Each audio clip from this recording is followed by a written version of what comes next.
Hello viewers and welcome back to the final episode of Croatia's Calling with me, BenTheSailorMan. I hope you're doing well. We're back for the award ceremony to wrap up this save. But before we get into that though, let's have a look at our stats. Obviously, we've had a look, we know about the players, but we don't really know about what the all-time stats are for the job. So obviously we've been at one club for 1,164 days, 21 career awards. And yeah, I mean, you look at the players bought, the player stats over here. We've bought 90 players for a fee of 118 million, sold 61 players for a combined fee of 95 million. So what that makes out, what, 23 million pound net spend, which is pretty good. Highest fee spent was on Lawrence Symes, who hasn't actually played a game yet because he's not quite ready for above the age of first team football. But I mean, he's going to turn into a world beater. 16 years old, looking this good at fullback. Really, really nice. The best fee we got was 12.25 million for Emir Deleva, who really hasn't been fantastic for them, has he? Let's go look at his average rating is 6.6 and a 6.86 is pretty good in the championship, but not really good enough for us. And when the offer came in, it was really hard to turn down. You look at the Hall of Fame then, with the third best English manager of all time, the first in Croatia, which is crazy. We're the best manager in Croatia ever. We've played 174 games, won 126, drawn 31, and only lost 17, giving us a win percentage of 72%, scoring 423 goals and only 124 against, with a goal difference of nearly 300 goals. We won 6 cups, 3 wins. That's not right, is it? Yeah, 6 cups and 3 wins, 3 leagues. And yeah, absolutely crazy stuff. Absolutely crazy stuff. Right, so into the awards then. Right, where do we start? I think I've got a list here of all of the things we're going to go through. I think first we should start off with the best players in each position that we've had throughout the entire save. I mean, goalkeeper is probably the easiest choice. And you already know who it's going to be because he's the mainstay, Livakovic. What a player he's been. He's one of the originals. And I absolutely love Dominic Livakovic. He has been an absolute world beater for us and has been the mainstay in the sticks. He's not been dislodged at all for us since we came in 2019-20. He's, at least 100 appearances there with at least, 50 clean sheets and 100 appearances? That's pretty good. Livakovic easily takes the best goalkeeper. Next one we go on to best defender in the whole series. It's between 3 for me. It's between 3 options here. And the 3 options we've got, for me, are Borna Souza, Juan Cruz Kamar, and Ait Nuri. They're the main ones. Who am I going to give it to? I think my favourite defender that I've used, I mean, Juan Cruz Kamar is an incredible defender. For the price we paid for him, £4 million? He's been an absolute bargain. But I don't think he's my favourite. I think my favourite has been Borna Souza. I've really, really liked Borna Souza. You see since you bought him for £3.6 million. Got 11 assists and 2 goals in not too many games. He's been an absolute mainstay in the side. Ait Nuri came in as originally his backup at left back, but very quickly developed into the mainstay at right back ahead of Stojanovic, who probably is the 4th best, if I'm thinking about it, and with possibly Gvardiol behind that. But I think I'm going to give the Best Defender award to Borna Souza. We now go on to the Best Midfielder award. And I mean, it's quite an easy one, really. In terms of midfielders, it is literally centre midfielders. And then attackers will include wingers and cams and then strikers. Because to me, they're the attacking side, and centre mids are your midfield department. In terms of centre mids, it's easy for me. Palacios takes that hands down easily. Or Ademi. Ademi often popped up with a goal and it was a worldie. When Ademi scored, they were worldies. Absolutely no doubt about it. I mean, he got 6 goals this season. He was really good. But I'm going to give it to Palacios. I am going to give it to Palacios, who really is the first name on the team. One of the first names on the team sheet. Always got interest in him. Not had that many goals, but a lot of assists, you see. He was easily my best midfielder, with Ademi taking a close second there, and no one else really coming into play in that midfield department. Maybe Morrow 3rd place, but not really pushing any chance of pushing Palacios out of his spot. So now we move on to best attacker. This is a really hard one. This is probably the hardest place to go and speak about this, because it's between really 4 players. It's between, and they're all originals as well. It's between Dani Olmo, Bruno Petkovic, Hirovic, and Marin. And I think I'm going to give it to Petkovic. I'm going to give it to Bruno Petkovic. I never thought, when I first came in, I thought I need a new striker. But last season I've never seen a player play that well. 34 goals and 39 appearances. In Continental, got 7 and 15. He was incredible. Bruno Petkovic was the big player, the big team player, big game player. 23 and 28 there. You look at his first season, 15 and 31. Not that great.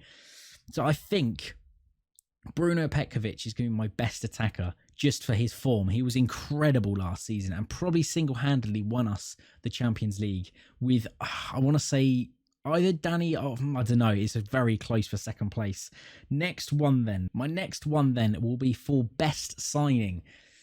Now that's an interesting one because we signed a lot of good players, and it's hard to decipher one that really, really stands out amongst the rest. You look at all of them, all of my best players, all my favourite players are playing here now.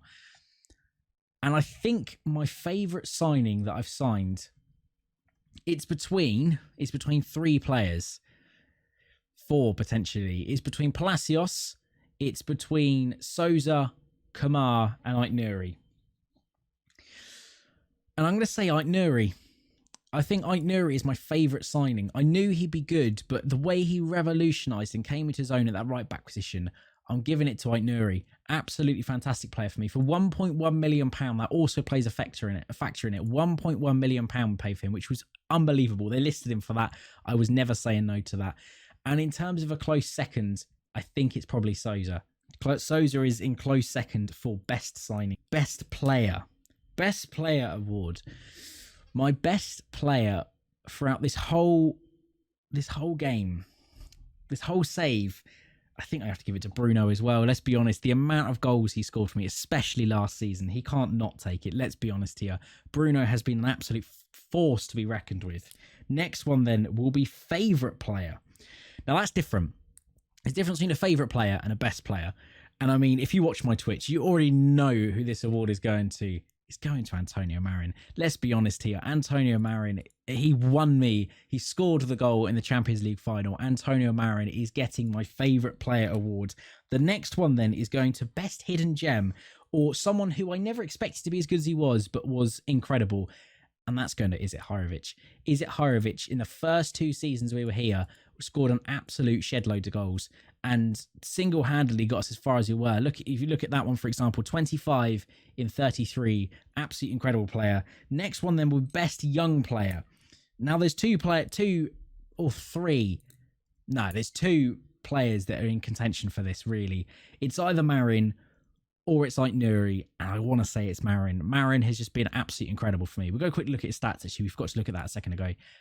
For me, he may not have been the most, I say he's not been the most goal prolific person, but I mean, first season 18 and 10 in 49, and then second season 17 and 8 in 37. Last season he got 25 and 19 and 40. I mean, it's an obvious choice. Antonio Marin gets best young player. My top scorer now then, let me work that out quickly. So the top goal scorer award goes to Bruno with a combined goal tally for the 3 and a bit seasons at 62 goals, averaging about nearly 21 a season, which is fantastic, really. The top assister then goes to Mr. Antonio Marin with 33 assists, 11 assists per season for him in all competitions this is as well. So yeah, very, very happy with that. Let's have a look at the next one. So we've done the top scorer, the top assister. Let's do now, something a bit different. Let's do Mr. Consistent. And realistically, Mr. Consistent for me, it's a difficult one. It's a really, really difficult one. Bruno was good, but there were times when he just didn't score. And I think Mr. Consistent for me, I'm going to do something really, really crazy and give it to a defender. And I think that defender is going to be Borna Sousa. Borna Sousa, every single game he played, he pretty much seemed to go and just dominate things. So yeah, Mr. Consistent is going to go to Borna Sousa. The difference maker now then, that's an easy one to give. The difference maker is Bruno. He was literally got us through many, many times, especially not the last season that's just gone. The season before that, when we were going through the Champions League run, he was getting us through through the big teams. You look, for example, at his continental goals down here, 2 in that one, 5 and 8 for that one, and this one, I mean, actually it was last, got 7 and 15 for Bruno. So I mean, he is definitely the difference maker. The worst signing I made then, I mean, that's obvious. It's Raniel. Raniel, I just regret signing, if I'm honest with you. I regret signing him because I say that. We go look at Raniel quickly then. The guy that I bought, this backup striker I bought last season. Some decent stats on him. Scored a little bit, but I did make profit on him. So I can't be too... I mean, he got 2 goals and 5 appearances. I was never going to play him. Problem was he was foreign, so I can only have 5 foreign players in the matchday squad, and I didn't want to have to use that up on a backup striker when I had Gil Maiden, who I've never really mentioned too much about really. Let's go quickly look at Gil Maiden, who has been gone under the wraps quite a bit. You look, for example, at last season, got 10 goals and 13 appearances, which I'm very, very happy about, really. Really, really good little player for us. Really good for the second team the season before. So yeah, 600k, he was a pretty good little gem for us. The biggest regret, what is the biggest regret that I have? Let me think about that one. I found my biggest regret. It's not a massive regret because most of this save has been pretty successful. Probably the biggest regret I had was probably selling Kevin Theophile Catherine. He was a good player to have around, a good experienced head. We didn't need to keep him. We didn't really need to sell him. I don't know how much money we got from it. It was about 5 million. I don't think it was really worth selling him. Yeah, 3.9 million. I probably could have kept him as a backup and like a mentor. That's probably the biggest regret that I have regarding this save. My favourite game, I mean, there's 2. Let's be honest. The 2 of my favourite games were obviously winning the Champions League final. That's an obvious one. The other probably would be the 3-2 loss against Atletico Madrid, where we went through on away goals, because I was baffled. I was absolutely baffled. That was this season. Last season. Yeah, it was the 3-2 loss. Not that one. That one. We don't talk about that one. The 3-2 loss against Atletico Madrid. How somehow we managed to go through. That was an incredible one. We went through on away goals. That was a good memory. The worst memory then, I think, probably losing to Osijek. One of them seasons where we lost just like one game in the league, like when we lost to Hajduk there. I mean, this one we kind of just didn't care about the end. If we look at it, I just kind of didn't care. But yeah, probably the loss against Osijek is probably my worst memory. Losing 3-2 in that, or for bottling it against Man City in the group of the Champions League. But we beat them in the Champions League semi-final, so that's not too much of an issue. But yeah, so that there then concludes the Croatia's calling save. That's it. It's done. No more. Oh, I'm going to make this available, the save file available on my Discord server. There's a link to that in the description down below. And you find some other links as my socials are down there as well. If you could like and subscribe, that'd be greatly, greatly appreciated. And once again, thank you for all of your support on this series. I'm trying to hit 100 subs by the end of March. If we can do that, I'd be very, very happy. If you could hit that subscribe button, it would make my day. I shall see you next time with some different type of content. Until then, I shall see you then. Keep well, keep safe. From me, Ben the Sailor Man. Peace.